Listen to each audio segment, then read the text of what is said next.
Welcome back to Rev-n-u Unplugged. Today I'm excited to introduce to you Grant Coleman. Grant is Chief Revenue Officer at Uberall, where he has been leading a 200-person go-to-market organisation for just over 2 years now. Grant brings 16 years of SaaS experience, and that's been mostly in MarTech leadership roles. But here's what makes this conversation valuable to you. In an industry where the average CRO tenure is just 18 months, Grant has beaten the odds. When he joined Uberall, they had a single-digit win rate and a churn problem. 2 years later, he's tripled pipeline generation and taken the win rate from 9% to 32%. I think you'll agree that's world-class. Today, Grant is sharing exactly how he did it, the weekly cadence, the leadership approach, and how he turned teams into high performers. If you're trying to make real impact in your first 18 months as a revenue leader, this is the playbook you need to hear about. And if you find this valuable, I'd be massively grateful if you could hit like and subscribe. All right, guys, let's dive into the show. Grant, welcome to Rev-n-u Unplugged. It's great to have you on the show as a guest, and I'm excited to hear and dive into the topics we're going to be talking about today. Before we do that, as a way of getting started, I always ask my guests just to give a bit of a background to themselves so the audience know who you are. Absolutely. So thank you very much, first of all, to having me on this series, James. My name is Grant Coleman. I'm the Chief Revenue Officer currently of Uberall, where I've been here since September 23, so I'm just over 2 years. Coming into my third budget planning cycle here, but that follows a 16-year career now in SaaS, mostly MarTech, and for about 14 of those years, it's been in a leadership function of varying different sizes. Current team at Uberall is completely remote. It's about 200 people. It's about half the organization, and the CRO role here covers everything from BDR, sales, implementation, support, solutions, partnerships, revenue operations. The only thing I don't have, which sometimes is and sometimes isn't included, is marketing. So there's a CMO here that reports direct to the CEO. So that's me in a nutshell. Well, we're going to be talking about a really important subject, I feel. It's the first 18 months of a CRO's role, particularly when joining a 60 million ARR business. Now, why I'm going to throw it out there and say why I feel this is a super important topic is that the average tenure of a CRO at the moment and sales leadership is about 18 months. So I think there's going to be some really interesting information that you're going to come up, which should help kind of improve that 18-month tenure as best we can. Before we dive into the actual detail around that, when we first started talking, I said, look, it'd be great to have you on the show. What topics would be of interest to you? Why did this stood out from the get-go as something you wanted to talk about, and why is that? Because I've seen so many of my colleagues in the space go through exactly what you've just highlighted, right? Which is a short tenure, and I've also been through that myself. So my last job was really before was my first career mistake, where I picked something because everything seemed good and it didn't really work out.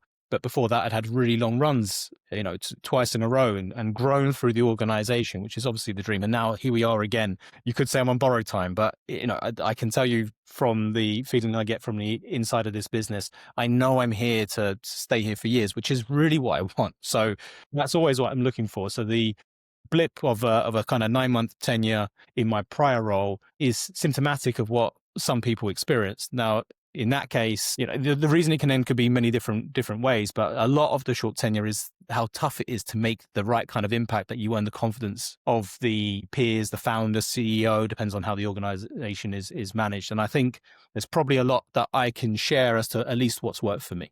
Before we dive into exactly I want to build this into what you should do on day one and build it through from there.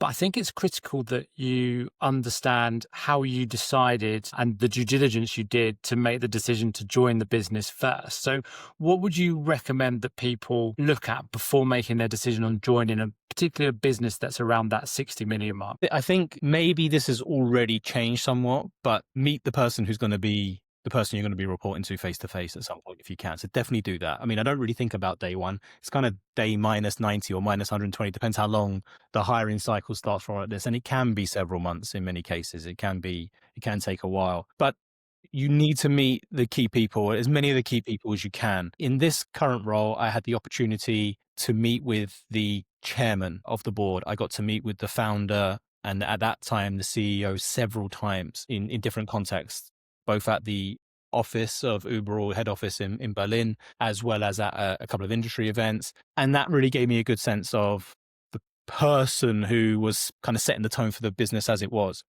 And I kind of did that because I didn't do that the previous time. So I also learned my previous roles. As I said, I've grown through the business into these roles. Everybody knew me and I knew everyone. And so it's a very different thing compared to stepping outside of an organization and then everybody's taking a chance, right? The company's taking a chance on the person they're hiring. I'm taking the chance, or whoever the candidate is taking the chance on the company they're trying to join.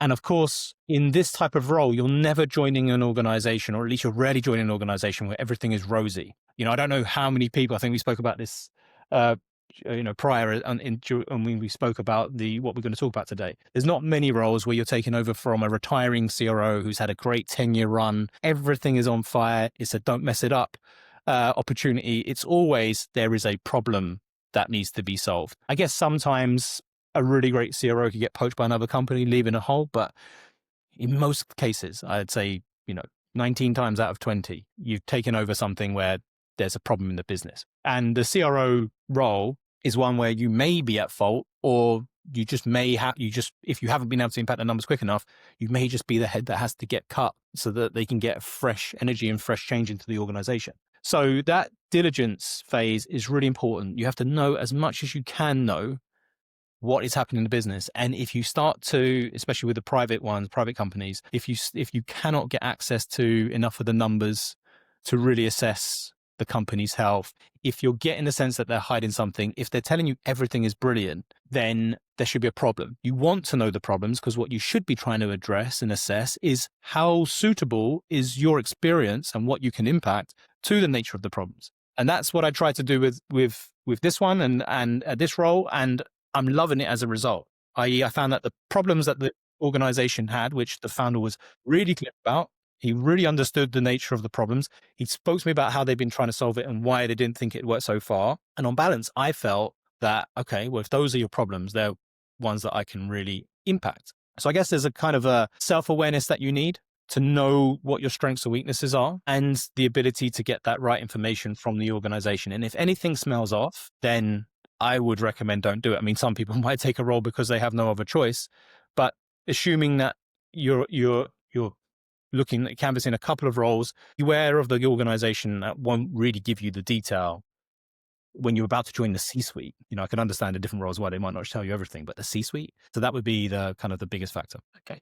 So day one, you arrive. What's your plan of attack? When you take on a role like this, what's the first thing you look to do? So it depends on the diligence, but in the case of Uberall, they had a couple of clear problems. A churn problem in one of the regions that was, out of whack with the rest of the business, i.e. it's a specific problem to that region rather than a product problem or something else, and new business effectiveness. Okay, so those were the two on fire relative to the rest of the business, things that need to be impacted. And so, apart from meeting people and getting up to speed with as much as you can, but I mean, you should have spent some time before starting. Your day one should not be literally day one.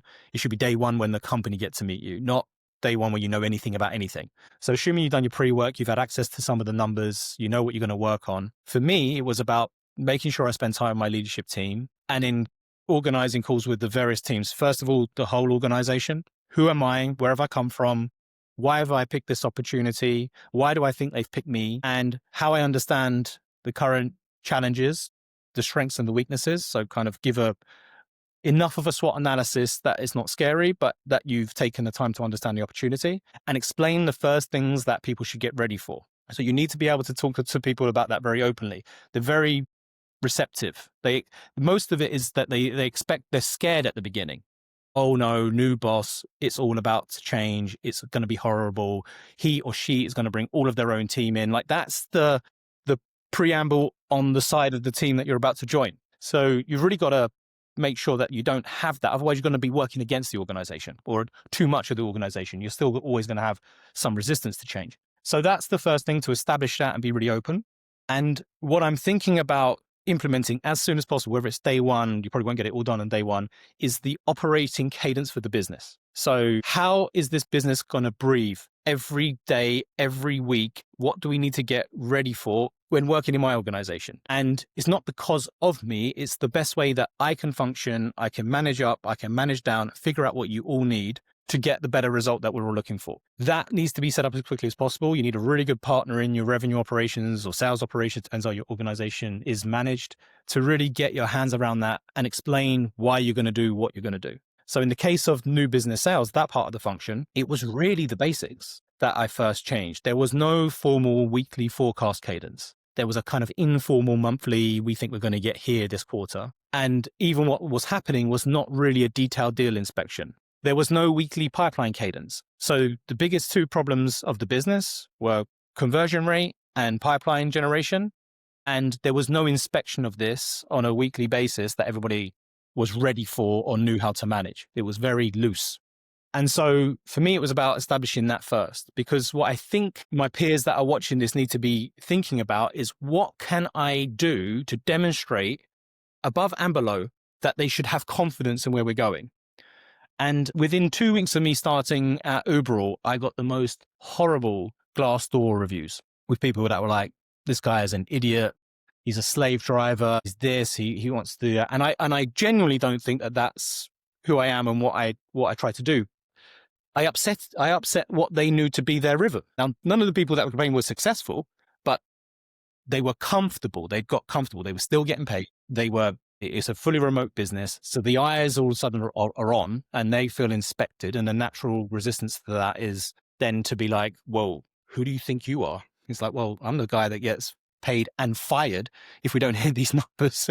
And of course, these people typically haven't been. So that cadence, I think, is really important, and finding the thing that you can impact the fastest to get their confidence. Because while you're getting this resistance and while you have that lingering doubt, the sooner that you can show a green shoot, the sooner that people can't complain anymore. Like, I don't enjoy being on a pipeline call every single Friday in my Friday afternoon. I don't enjoy looking at every single deal in the forecast every week and the CRO asking me questions about those deals. But as we did it, and as we implemented this strategy, of course, the first ones were horrible, and then they get better, and then people understand the expectation, then they come prepared, and then we move to how do we progress? And then the energy changes. So that's what I think, if it's beyond day one, it's like those kind of first weeks. How can I impact something? And how do I figure out how to just collectively find out who's in and who's out? Not from my side, because there's no way I could possibly know, even with bad performance, who is working against the culture and who is genuinely bad. Because when you've got kind of wide scale failure against a quota, it isn't the people on its own. Because how can statistically that many people be failing and not something else be wrong? You must be able to hit something. So that for me, it's like, well, this is too bad for it not to be something a bit more process driven and systematic or symptomatic. So we've got to tease that out. And that's how we start the process. So I could go into a lot of detail about kind of what happens once you start to build that cadence, and at least what has happened here and happened in other places as I've grown in my role and taken on wider regions, and other people had to get used to the new operating model. But that's as early as possible what I'm trying to do. It's kind of broad for all teams that we're all going to run a business like that. You cause some inertia. People don't like it. They feel violated, inspected, but I know it works. And I know it's going to work, and I have to keep pushing past it. You have to believe in what you've come in to do and and your methodology around it. There's two bits I want to take from that to dive into in a bit more detail. Firstly, the calls you had with your leadership when you first arrived. What are you trying to get from those conversations? Because they're going to be critical to the growth, and it is about finding out who's in, who's out. And I think, where a lot of leaders go into it, they try and be Mr. Nice Guy rather than the good guy. And I think there's a clear difference between nice guy and good guy. And you need to be the good guy, because the good guy can tell it as it is and isn't just saying all the niceties to make sure that someone stays. But from those conversations, what information are you trying to get out, and what information are you trying to get across to these leaders? I mean, there's a lot of work to figure out what level. So there's no one way of managing a team of leaders. You have to adapt, and they have to adapt. So you kind of my one-on-ones every week are very different, not just because the context is different, because I have different, it's like the individuals are different and they want something different from me and I need something different from them depending on who they are. So, and when you're starting from cold, you've got to try and find your way to have that rapport and find that safety. So what I'm trying to do is be really clear with people. I tend to start with what is obvious. You're sitting there thinking this guy probably has somebody else he wants to bring into this seat. When I'm sitting here thinking maybe this person doesn't want to work for me because they don't like my operating model and the way that I function. So, and this is what we're both feeling. So we're both insecure about one another naturally. So the quicker we get past this, the better. And so then I work on a little bit like kind of how I work as a person. I share like a previous personality thing, what they called, I forget what they call, but where I've done it and said like, this is kind of who I am. If you want to read this and understand a bit more about me, that might give you some flavor. You can typically get the question about kind of how from them saying, how do you need me to report to you to give you confidence? And then, so I try to give them something there. But what I tend to do much earlier and spend more time doing is just making sure they understand that I trust you from the start. So my personality type means that I trust you. You can only break my trust. I'm not somebody whose trust you have to earn. I presume everybody turns up to work every day trying to do the best job they can, that you were given this role because you were competent in an interview process or you were promoted into it because of the great work that you've done and the experience that you've done. So, I don't think you fluked it. So let's assume that we're here trying to do a best job and you know how to do the job. There may be real problems that are holding things back, but let's just say I trust that. And is there anything you want to ask about me in order for you to feel that I'm at least credible from where I've come from, and how do you work? So if I give trust, are you the same? Are you more person that, no, I'm going to be pretty guarded until I've figured out these things? So we try and have that dialogue really openly, and then also make it really safe to understand that if you don't like this, or you don't like me, it's okay to say that you then need to change if it needs to be outside of my team, outside this business. That's normal. There's no jobs for life in SaaS or, none of us have worked for the same company really for more than like 30 years at this point. We know we're in, if we're lucky, 3 to 7 year runs with each business before it finds its next level of scale that you're not right for. You've achieved enough within the role. Like that's success. So success means it will end. And that means leadership changes, company direction changes, successes, failures, acquisitions, mergers, all the things that can happen. So knowing that, there's nothing to fear. The worst case scenario is you have to do something else. And by the way, if I figure out that this is horrible and I don't like it, it's the same for me. It's no different. I'm also just an employee just like you. So I think that's the nature of the first dialogues I try to have in it. And some people immediately like, and some people it takes a few weeks to get to that. You see the shoulders relax and it's a much more open conversation. So that's where I try to focus, because then you might get a chance to have an honest conversation. The sooner that you're having honest conversations, easier everything is. The least insecure. If people are still hiding the truth because they worried about what it makes them look like, rather than, I've got this problem. How have you solved this before? Help me. Like the moment we've crossed that line, everything gets easier. The inertia disappears and we really make progress. How many conversations does it often take to get people to feel at ease to give you that information? Because that's a sign of a great leader, right? When people come to you and you can have honest and open conversations rather than transactional conversations of, we need to do this, this is your role in it, come back to me with it. So just quickly, how many conversations are you having? How regularly are you talking to these? All my leaders is once every week at least, but in the first 30, 60, 90, you may be doing 2 calls a week of a shorter size just to make sure that you're more checking in. I've also got the need to learn. So as we're having these conversations, the first call is personal. The second call is, let me give you a view of my business and here's how I've got it organized and here's why, bit of a dialogue about that. It could be more intense in the beginning. When they're talking about their business as it is, that's easy. It's an easier conversation for them because they're presenting what they've built. So there's more passion and that can often be a good point at the end of that conversation to then start drilling into some other stuff because they're open. They've been pitching, they're confident in their material. I mean, or they're not confident in material, different problem. But if they're confident talking about what they do know rather than what they think I want to know, then that can be a great, like just in any sales call. If you find that thing where tell me a bit about your business and then they really open up and tell me about your role. And then all the dialogue from that point where they then open up is much easier. Because you got them talking. So that can be a really good point to get there. But I think it probably takes somewhere between 3 and 5 conversations to get there. Those first 3 to 5 conversations. It can be shorter. There was a couple of examples, like whenever I join and there's UK leadership, sometimes there's enough of a network interconnected in some way where I spoke to who used to work with you, or when they saw you join, they reached out to me to say, and then they already have some reputation. Hopefully it's good, right? If they bothered to reach out and mention it. If it was bad, I guess they wouldn't mention. And that can help. But when it's international, you rarely get somebody that knows who you are, right? You've got to explain from the beginning. Typically 3 to 5 conversations. I think it's really important. It's great for you to share your insight from that.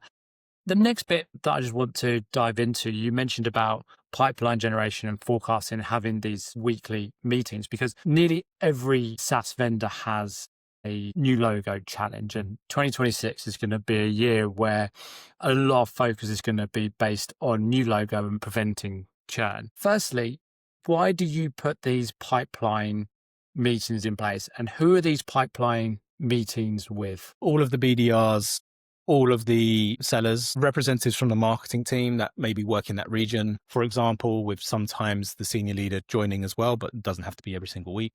Revenue operations, of course, because they're really running the cadence. They say everybody on the call together? Yeah.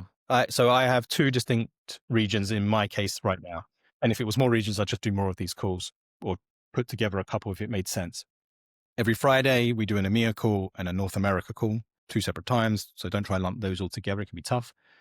On pipeline, and we inspect every single deal that was added to the pipeline that week. At the current team size, that's possible. I recognize that depending on your scale, you may get to the point where that's impossible. But what it effectively means is in around about an hour's long call, you're talking about something between 20 and 30 new opportunities in the pipeline, some of which have made discovery, some of which are just BDI qualified, and they're sort of pre-pipeline, if you like, because we have that pre-pipeline stage until the AE has gone through discovery. Now, why? It's not an activity metric call. There's nowhere on a dashboard does it say that they made this many phone calls, sent this many emails, and it's an all source pipeline call. It's to talk about the actual opportunities and what was the key thing that got into the pipeline. And then each BDR, EE will then present the pipeline they've added and why. What was the nature of the phone call? What happened? Now, most of the reason that I do this call, there's several reasons. First one is to make sure that if pipeline is important, then pipeline gets inspected, because what you inspect tends to improve, right? So in the end, what you get is nobody wants to show up without an opportunity that week. So it kind of drives a behavior anyway, because people want to be on that call talking about an opportunity. Last thing they want to be there is sitting there with nothing. Not that I call them out. I don't say, well, what happened to your opportunities? This is not about embarrassing people. That may happen in different formats with the regional leaders that really then isolate the performance. I'm looking for the big number to be expected. If we're below it or above it, we need to celebrate or talk about why it didn't happen, and then just inspect what came in. Now, what it tends to do is it creates a learning moment, i.e. the BDR then says, we had this conversation. I was able to talk about this. This is the nature of the problem. Here's how I led into the call in the first place. And so as they're explaining it, and of course, talking about something that's good, i.e. I got an opportunity, they're talking positively about it. Everyone's learning. New reps are learning, existing reps are learning. You may end up figuring out, and we often do, that this is a business in Italy that also has a French and UK arm. They buy separately. So then that triggers these people to think, okay, then I'll go and have a look at that based on the same problem, because now I know these things about the company and what the challenges are. It can give us real insight really early into maybe significant opportunities. Sometimes AEs like to undervalue things. They don't want it to be too high on the agenda. Well, that kind of gets past that. It's like, come on, the deal with these guys is not going to be this value. Let's be honest. So then how do I support this opportunity with the right deal team from as early as possible? So we get past that. I don't really want to show you that this deal is on the, and again, in the beginning, reps are like nervous. I'll keep it under the radar. Once they get success from the right deal team and resource on the deal, then that changes. It's like, right, I want to talk about this one because it's early, and then how can we do the best work possible in the early stages to give us the maximum opportunity to get through the later stages. And so it's a really positive call, because we're talking about opportunities and we're celebrating great work, and people are learning from one another, because in a remote first environment, these things that you used to do around a sales desk, coming back from a meeting, talking about what's happening, listening to a call that's happening in real time, can't happen. So if you're not doing these types of things, what is the replacement for it? Or are people just working in echo chambers? Brings the team together, forces them to discuss. They learn while they're talking. They get positivity from it. They feel like they're part of the team. They can feel their impact. That impact is celebrated. in whether it be marketing that have driven a lead into the opportunity queue, and a BDR talks about it. Great lead from marketing this week. That's, you know, you can see the emojis flying, like, well done. This is how you start building the kind of, this is a team and we're all trying to row in the same direction for the same outcome. This is not to beat people up. So that's why, I mean, not everybody does a pipeline call. Maybe they do a monthly one, but for me, at least at this current scale, it's well worth doing every single week. And you also know that you don't have any bullshit pipeline, because if they can't talk their way through that call, then something's wrong, and you can call it for what it is in that moment. But the reality is that we end up with pretty good pipeline as a result. Which is every sales leader's dream, right? So help me understand the content of this conversation, because if you've got between 20 and 30 new businesses being put into that pipeline, you're talking for 60 minutes. What information, because you could end up being there all afternoon talking. So what are you asking the BDRs, the account executives, to come prepared with? What information, so they just bullet point it out there, are you looking for from them? Yeah. So, and the pipeline call is more of a presentation of the pipeline. Forecasting is much more of a Q&A. But the nature of the pipeline calls is the BDR talking through.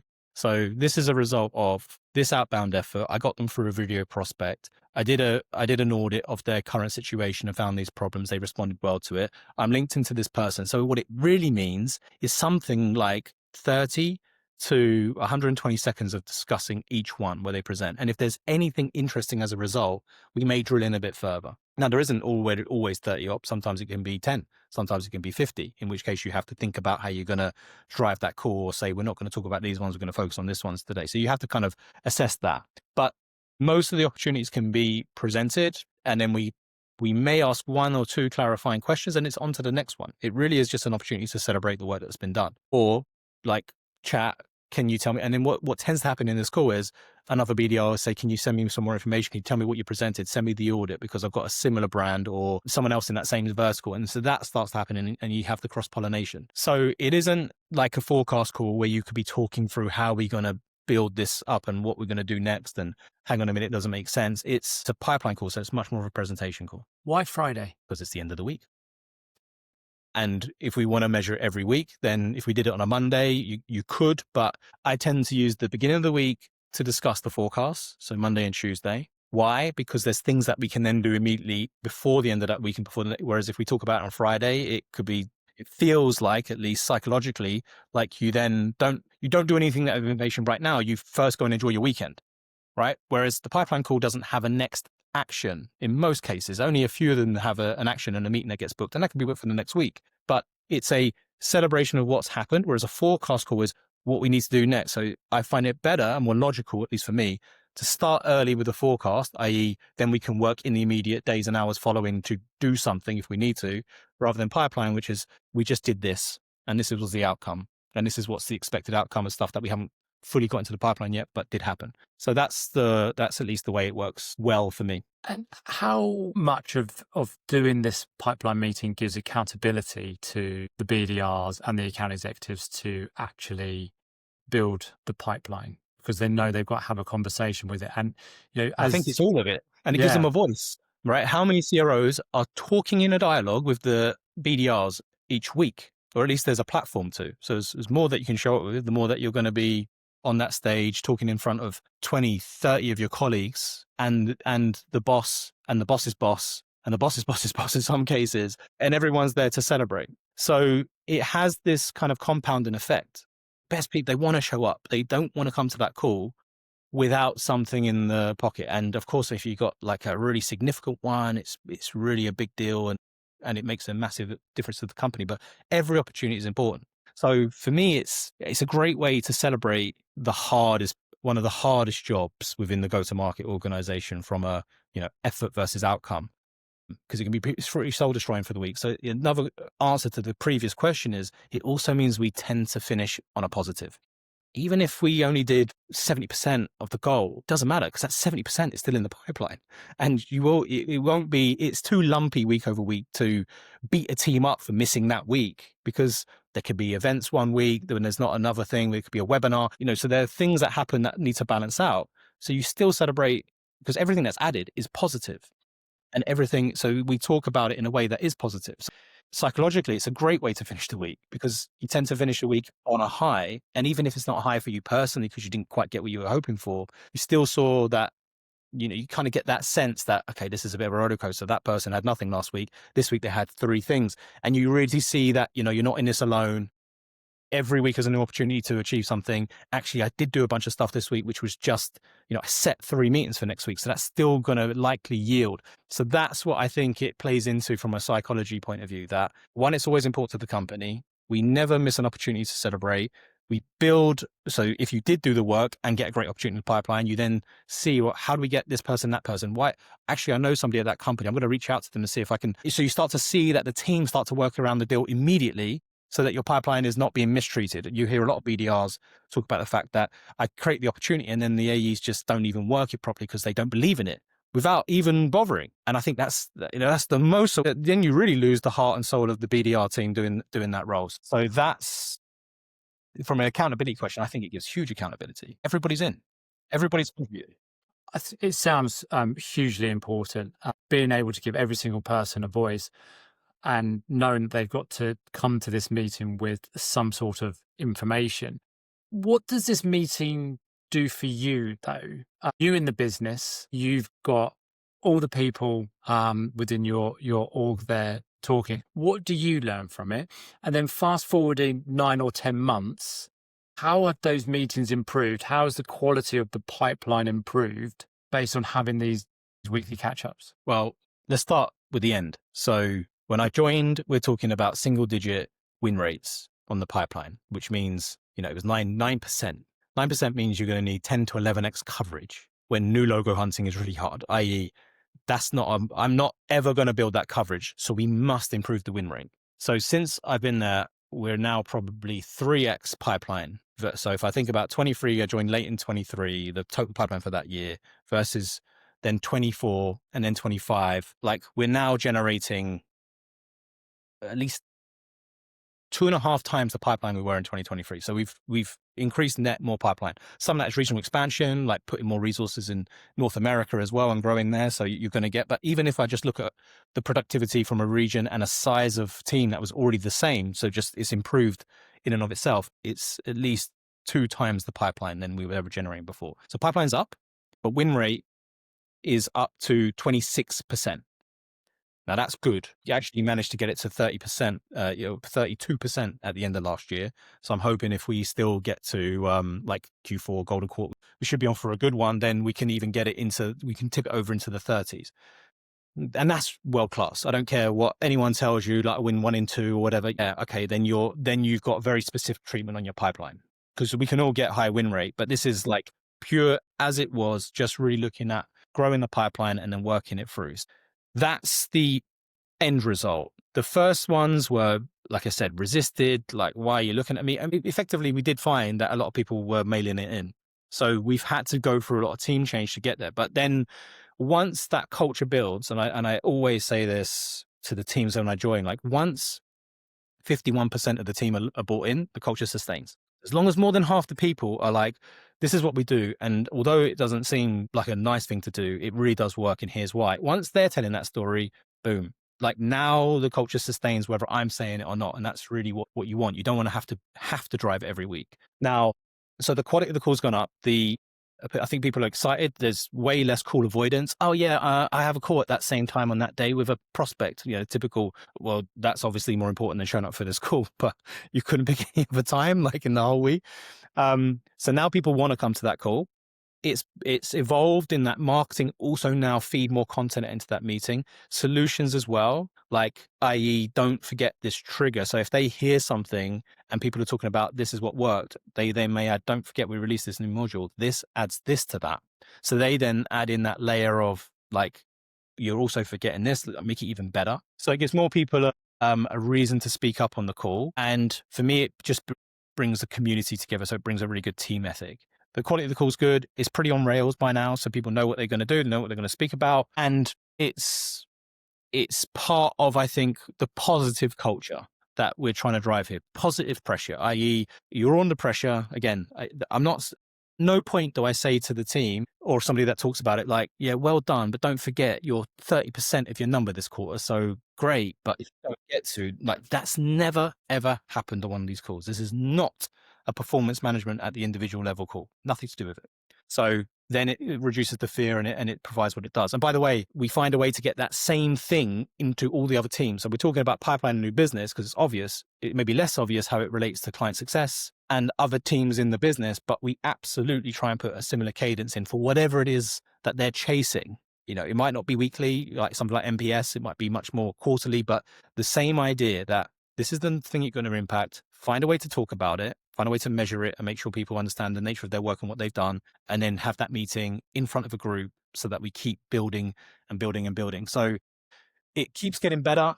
I'm really happy with it. I show up to all of them. For me, it makes me feel, it allows me to keep a grasp on what is working well, what's not working well. There's a whole raft of things that often, because of those calls, I then go away and work on Quiet Loops leader, the BDR leaders, the sales leaders, because I hear something. It's not like I criticize in public, but I'm like, I think we're missing an opportunity to story in this way. Based on what they said, that's good, but we are actually supposed to be talking about this. Why has that not happened? So there's a whole load of work that also sits outside of the call because of the content discussed on that call. So for me, it really does keep my finger on the pulse, which I think is really important. I say closed door, but you know what I mean? Like, you don't want to be this spreadsheet only CRO that, you know, is super hierarchical and you only access me. I mean, you, in an enterprise organization, in case you've got no choice, because there's thousands of people that otherwise would just reach out to you. But at least in this organization, mid-size, you know, it should be completely horizontal. If you want something to say to me, my Slack is as open as your bosses and anyone else's. Just tell me. And I'm only here, like, and I make everyone realize my only job, if I'm successful, is because I'm making all of your jobs as easy as possible to do. My success is just the sum of your success. That's it. Just to get it, don't get it twisted. I think I don't make shit tons of sales calls, pipeline generation calls. I don't build these reports. I am here to grease the wheels to make it run faster and smoother and better. That's my job. Removing the hurdles. Actually, you know, a great sales leader once said to me, my job is to remove the hurdles to help salespeople make deals. So what's the difference between your pipeline meeting on a Friday and your forecast meeting on a Monday? Is it the same group of people? No. So the BDRs don't come to the forecast calls. This is much more an AE focused call. So this is AE, RevOps, myself, and some representative from solutions. It could be the leaders, could be a couple of people that can join. It's not mandatory for them, but often they will come at least, you know, once every other week or something to make sure that they're also involved in the process. And then at one point in the quarter, you'll have implementations represented to make sure that they're fully aware of what's coming down the pipeline into their team. But the idea of this call is, again, to look at every single deal in the forecast for the quarter every week. And of course, at some point late in the quarter, you then flip to the next one. But at least we have a quarterly rhythm. We have a 90 to 120 day sales cycle. So quarterly is a rhythm. If you ask me what was going to close in Q3 next year, I have no pipeline for Q3 next year. Like, it's not that far out, right? Whereas if I worked at SAP, or when I did work at SAP, you were rolling 4 quarters because that's the way that the heartbeat of the business was there. So you really look at every deal in the forecast. In the beginning, you tend to set a floor, but deals of a certain value or lower than a certain value that we won't talk about on this call, unless they're a fraction of a bigger deal somewhere else, like there's a cross-regional deal or something. And you always start by asking each rep to reaffirm. And we use Gong. So Gong is the kind of the platform we forecast from. So the numbers are in there, but they'll have a worst case, a verbal, like, so worst case, if I really shit the bed, I'll still get to this number based on what I can see right now. Verbal, the number that plus minus 10% I'm going to get to. And then best case, stars align. I get lucky in some areas, or, you know, something I'm not feeling confident about starts to really take on some momentum, then I can get to this number. So those are the 3 numbers that we just reaffirm. In the first week of the quarter, it's more of I'm pitching those numbers and I'm going to explain why. And then it's an update as you go through the quarter. It's like, is it up, down, left, right? Of course, Gong tells you all this. Why is your worst case down? Great that your verbal's up. What happened?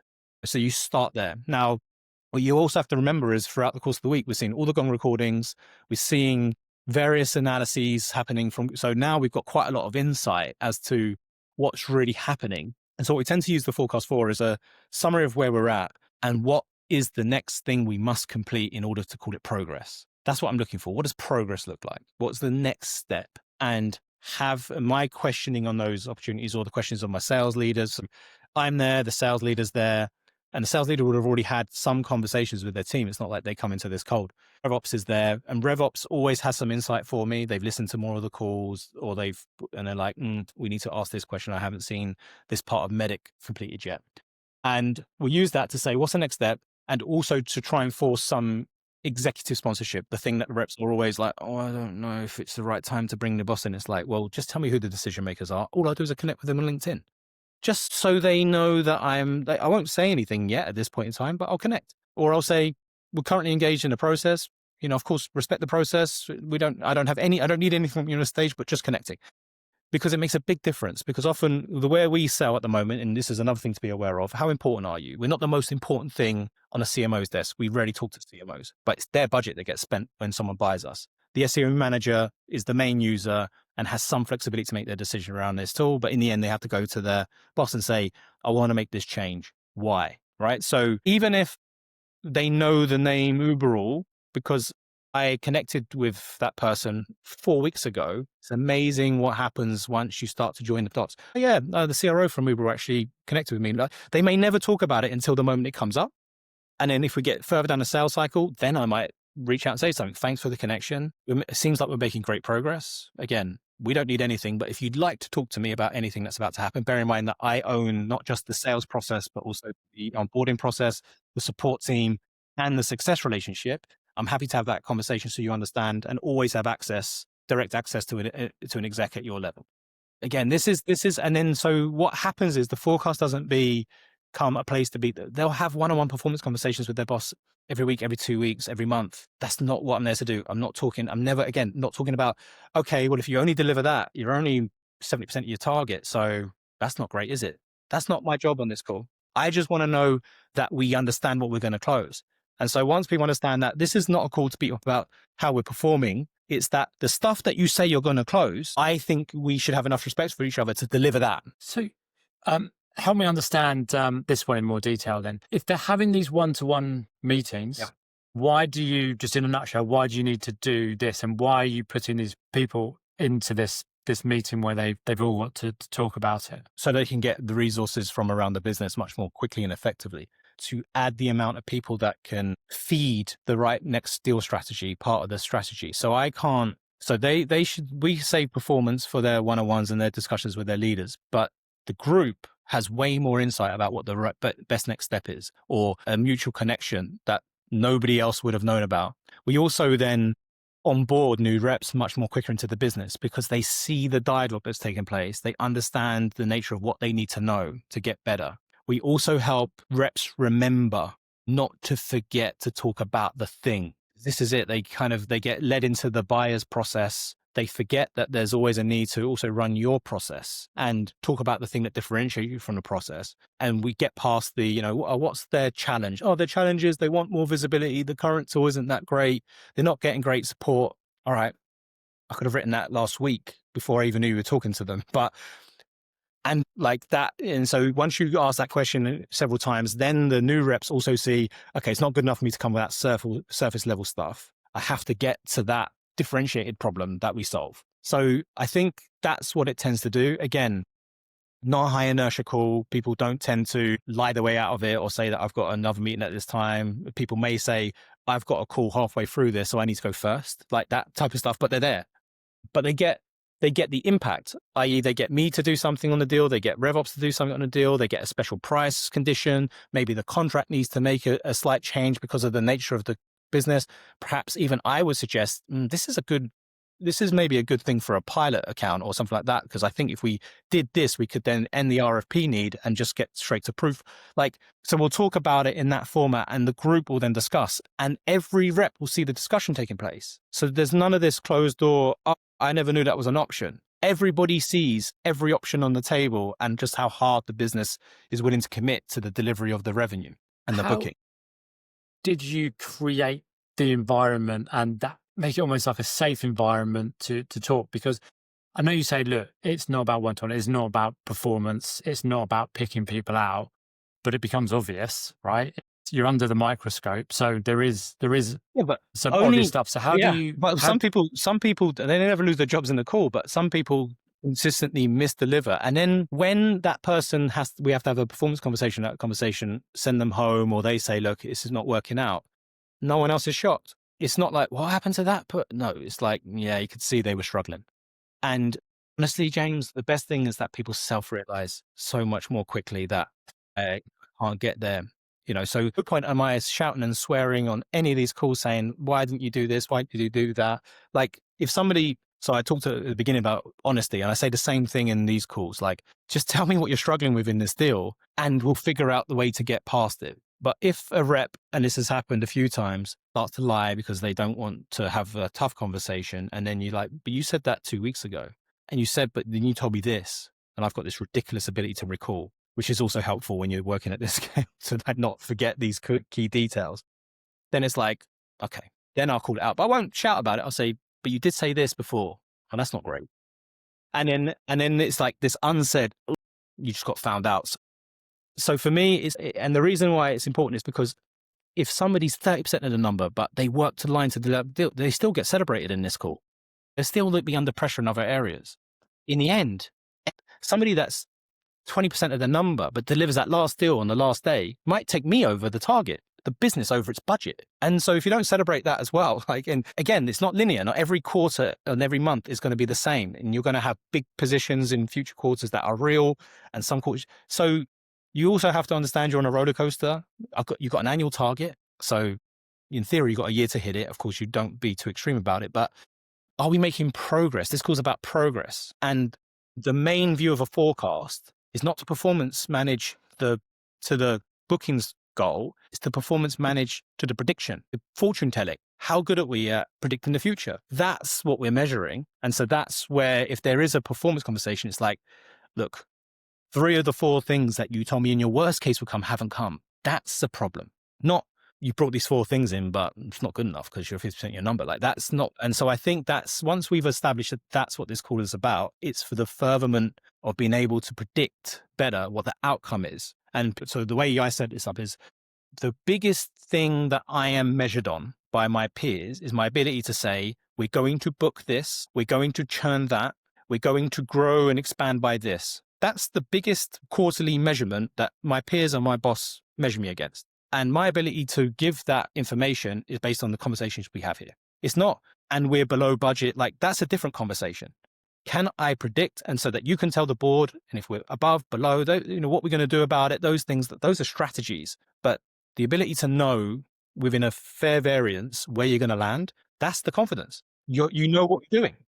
It sounds like a really critical meeting to enable just the reps to move forward as themselves and you to know where the business is. Just to explain really, really quickly how important it is that you do hold your tongue. And because there can be some times where you could actually, leaders could be like, that's not good enough or where it is. And you just shoot the confidence of the whole room down, that you make sure that it's a positive, encouraged environment. Because there's a difference between coaching to win and coaching to develop. Yeah. And this is a development environment that you've created there. The deals aren't done in there. So how important is it that you hold your tongue? Well, it depends on, it's more important to say something if somebody's clearly making this up as they go along. Then everybody needs to see that. Like, why is he letting him get away with that or her get away with that? Like, that is as bad as also like going through a call with other people that are doing really well. Like, if you just sit there and say nothing, it's like everyone else is sitting there thinking, that's crap. So if they are genuinely, or somebody is genuinely just yanking on your chain just to get through the call and you don't say anything, the key is not to end up in some sweary, shouty match. Always use guilt in these situations. Do you think that's good enough? Is that the level that your colleagues are setting? Do you realize how that sounds? Right? That's the way. But I'll call that out if somebody's really fallen below the standard, because the other side of that coin, and it was written on my wall in my office in Masters when I was there, if you see something below standard and do nothing, that's the standard. So you got to call it out, but you don't have to be shouty and sweary about it. Like you also lose respect for people if you can't hold the visibility of your anger. Like I've had great leaders in the past, luckily, and I've seen people that are clearly inside fuming. Like I can see the blood vessel burst in their eye, but their mouth doesn't say it like that. They just Okay. And then they just say that that's just not the level that I think that we've created here. And that's enough. Just leave it like that. And then there'll be other conversations that happen offline. So you don't not hold your tongue if you must say something, but the way you say a thing is everything. It's how you use the authority that you've been given. So you stay super flat until you see something that's outrageous, and then you call it for what it is in the tone, and you get more respect. Of course, you may end up with somebody who's really disappointed that they just got showed up, and maybe that could be the end for them, or they're close to the end anyway. But that's part and parcel. We're in a performance culture here, so it has to be somewhat expected. But never ever lose your cool. I think that's really important. We've been like nearly taken up all your time. Maybe we'll do a second one when we talk about the churn side and what you did on that one. But before we finish up, if we fast forward to your 12 months in, I really believe, just from talking to you and hearing you, I believe these 2 meetings that you set up, and there'll be lots of information and insight that comes out of it. But I imagine this was a massive play in, one, getting people on the right line, building the right culture. Also, there would have been underperformers, people that weren't doing it, and people that just aren't checked in for it. So you'd have had, I think it's great when you have people that self-check out. You don't have to manage them out. So fast forward to 12 months, you've probably got the team of people that you want, from the salespeople that have stayed and maybe the salespeople that you brought in to replace those. You've got these processes in play. People have got used to them. They've actually started to get better. What happens after that 12 months? Because you can always say in that first 12 months, there's a ramp. You get in there, getting used to it. Once you've got through that 12 months, what changes? Does anything change if you've got those bits right, or what's going on? Yeah, it should be productivity that changes, and you should point to it and make sure that everybody understands, we've all been doing this every week, and at the beginning it was really tough and it's got better. Can I just show you the year-over-year difference it's made? And I think this is what a lot of people forget to make sure they get a credit for. If you're asking people to work really hard at a really high standard, week in, week out, show into these calls, as well as manage everything else they've got to do, make all the cold calls they have to make, with all the performance expectations upon them, taking a moment when you get to the end of a quarter and end of the year, just to look back and say, here's where we were, and the outcome of that work means here's where we are. Remember when you said you couldn't beat those vendors because X, Y, Z? And all we did was just say like A, B, C, and we've changed that. Like, the need to believe in self, trust the process. This is the yield. And once you can point at the yield, and you can celebrate that as a team. So there'll be individual people that are super successful and they're really brought in. It's like management is rarely for the A players. The A players didn't need you. They would have been A players whether you were there or not there, right? The biggest thing is, can you get your C players? I don't like to categorize people like this in the first place. Can you get your C's to perform like B's, and your B's to, as many times as possible, reach that A standard result, right? That should be the impact that my team make. That's why we do the cadence. Like I said, the best were the best before I got there, and they're still the best, and it doesn't matter where they are, they'll always find their way to money. And so you're helping everyone else because there's great people that can get great results. They just need to be reminded, they need to be pushed, they need a positive environment. They need these things to succeed. So you've got to give them these things to succeed. And there's going to be other people that are going to be like, this isn't the leadership style that makes me successful. Okay, but I'm not going to change at this stage, and I am generating good results. Again, there's nothing embarrassing about it. Find the organization. If you perform better in an enterprise setup where they're already a client, selling the next module to them, it's still new business, and that's where you had your success, then go back to that. That's also okay. Like, there's no failure in figuring out something isn't the right thing for you. That's success because it allows you to more quickly get onto the thing that maybe makes you happier, more successful, more money. So you just sort of change the conversation. Like, there's nothing about this that needs to be personal or a personal attack or it should just be, it is what it is. And I think once you get there, it gets a lot easier. It's really easy to have these conversations.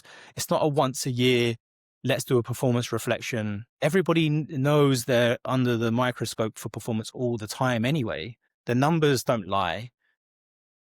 Like, and the good salespeople, they don't want to be coming there with low numbers. They're desperate to get to the money. They're not there for the basic. So, yeah. I think it's quite, like, it's good to hear a sales leader talking about, I'm with you on it. I don't like going A player. But if everybody focused, the top performers, if everybody focused on getting the top performers another 10%. It doesn't move the business forward relative. But if you can get the other people that are coming through to do an extra 10, 20%, there's more of those people. And that actually moves the ship. So that's the only thing great. the top performers need is more pipeline. Yeah. And you've got the meeting and all the bits That's around to it, catch right? those bits. So as long as I can give them more pipeline year over year, they make more money. Make more money. So They it's make happy. more money, right?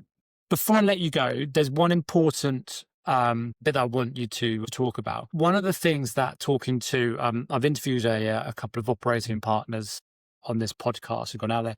And one of the key things that they've mentioned as to why sales leaders have been let go is how they've communicated to the board. Now, I don't need you to go into information of what you uncovered where you were, but there would have been some challenges that once you got in there, got between the weeds, that you'd have found some stuff out that meant that it may have slowed the trajectory of growth or what it is. So how did you communicate to the board to let them know what was going on, how you were dealing with it, and how often did you feed this information to them? So the board only needed to speak to me in the early days, once every quarter in a board meeting. Now, of course, my CEO, co-founder, CFO, they're much more frequently in communication. The first thing I could do was hit the forecast, which hadn't happened for a while. Not the budget, the forecast. Okay. That was that was the first layer of confidence. The next thing I could do was achieve a budget or achieve a milestone. First quarter for ever that we've done more than 7 figures or something like along those lines where, and now pipeline is at this, and look at the conversion rate of that pipeline that we've generated in last. And then explaining the cadence to them. So what I've just talked to you about, if you tell the board, we now inspect every single deal in the pipeline. So how do I know this pipeline isn't crap? Because we talk about every deal that enters the pipeline each week, every week. So if it's crap, we would reject it right there and then.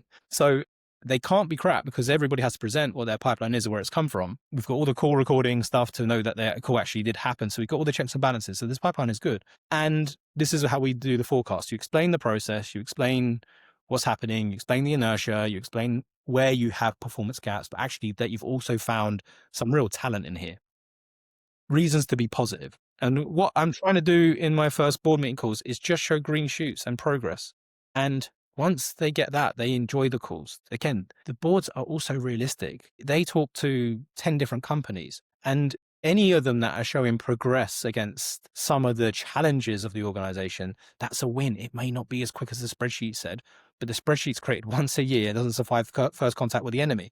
Even if you achieve the budget, it will never be in the buckets precisely that you made up at the beginning of the year. You'll kill it in partnerships, but shit the bed on churn. But in the end, it will. So it's the best estimate based on headcount and productivity, not what actually happens. So for me, it's about explaining kind of the stuff that's bad, the stuff that's good, importantly, the stuff that's getting better, and when you think you're going to reach critical milestones. And I think as long as you're honest about the problems and honest about areas that you're still struggling in, if you're smart, you ask for help on one or two specific areas. That would be because you've got typically most of these boards have got some really smart people in. So have you got access to anyone? So they bring up a challenge. I come up with a solution. Either I know the answer or I'm like, I'm not clear yet. I haven't figured it out. My next question is anyone else in your portfolio dealing with a similar problem that I can talk to? I.e., I don't have an ego about this. If you've got the right answer, tell me what it is, or tell me the person that can tell me what it is. This goes a long way. It builds so many bridges. Then you get an introduction. Their confidence starts to build. So I think they're not looking for perfection. They're looking for humans they can trust. Trust is most of the exercise that you're running with the board. I always say to sales leaders, it's about identifying challenges, not solving them. Like, you don't have to be the answer to everything. You just need to know when something's not right. And the more people you can go to talk to and find out what is the best way to solve the problem, because even if you've got a way of solving it, it might not be the best way. So I think that's critical. How important is it that you had these meetings weekly, monthly? Because if you did them monthly, you've only got 12 conversations taking place, whereas you're at 12 in the first quarter. And the insight and information in terms of getting the people out who aren't right, getting the training involved with the people that are right but aren't quite on point. But above all, getting the information of the effectiveness of your sales process. Are people doing it in the right way? Are we talking to the right people? Before you go, and just passing that message on how important it is to be weekly and to not miss it. Well, for me, it's essential because, I mean, you set it up almost exactly. You won't get enough times to inspect if you do this every month. There'll be too much time to prepare for the story people think you want to hear, rather than the truth that's happening week over week. And again, the other angle to this is I'm running a mostly remote organization. And if you don't create this community, again, this is not all about sales, but it's most of what we talked about today. If you don't create this community, people feel like they're working in echo chambers and they wonder what they're doing it for. And they think that the challenges they have are just theirs and no one else is having them, or they give up and then they become more available to approach by other companies because they don't feel connected to something. So there's also this real need to make sure the team understands that it's working in a team, that everybody's contribution matters. Everyone's contribution matters, that, everybody gets a chance. This is cutthroat and horrible. This is really, how do we make it better? If somebody tells you something that you can make a difference on, like you get from the field, we're really struggling with, do something with it as quickly as you can do something with it. Like, show the team this doesn't have to be me talking to you. You can also come to me and tell me you've got a real challenge dealing with competitor this, because they're saying this, or they just made this innovation and it really seems to be turning the heads of my prospects. Like, brilliant. Like, tell me what that is so that I can talk to my peers. Like, and once people see that this is a give-get, not just a song and dance for me, it really changes, and it takes all the pressure off why we're doing this weekly. Everybody knows why we're doing it weekly. But yeah, for me, it's important. If you go too far back, it's, again, at an enterprise organization, a much bigger, even at SAP, I was running the forecast every single week in several different directions. It was more like 2.5 days rather than 3 or 4 hours. But it's essential. It's essential. And you'll learn about the business so much quicker as well if you commit to it, and you'll stay on top of the business. There'll never be somebody that comes to you asking about the numbers and you won't have the answers. That's the biggest bit that I'm taking from this, is the amount of information that you're going to get so quickly that can enable you to act in enough time. That means that you will be able to move the business forward. And it kind of shows why you're in the positions that you're in, and sailing past the 18-month mark. One other point. It's Yeah. also a speed. It's also a speed thing. Yeah. Right. It's like, it's constantly coming up always, not you've got a whole month, like quarterly business review, you've got too long to breathe in between to think about it, right? Whereas this kind of weekly cadence it's constantly happening. You're moving quicker. You're signaling to the business the need to move faster, and the amount of information that moves on, i.e. if you start again every month, you probably need to spend a lot of time reminding everybody what we're talking about. It doesn't work. So speed is another thing. And that increases volume as well, doesn't it? Because what you've done and spoken about last week, you can't speak about the next week, right? It has to be something new. So you get the stamina and the energy up to go out there and do new stuff. So look, Grant, it would actually be great if we could come back and talk about the churn side, because I think that's just as important. But I think, what you've talked about, these two separate meetings, how you go about it, I think would be critical for people to learn from. So really appreciate you taking time out. I know I've overrun slightly, and I know it's a busy day for you on a Friday, but thank you so much for your time. All good. Thank you, James.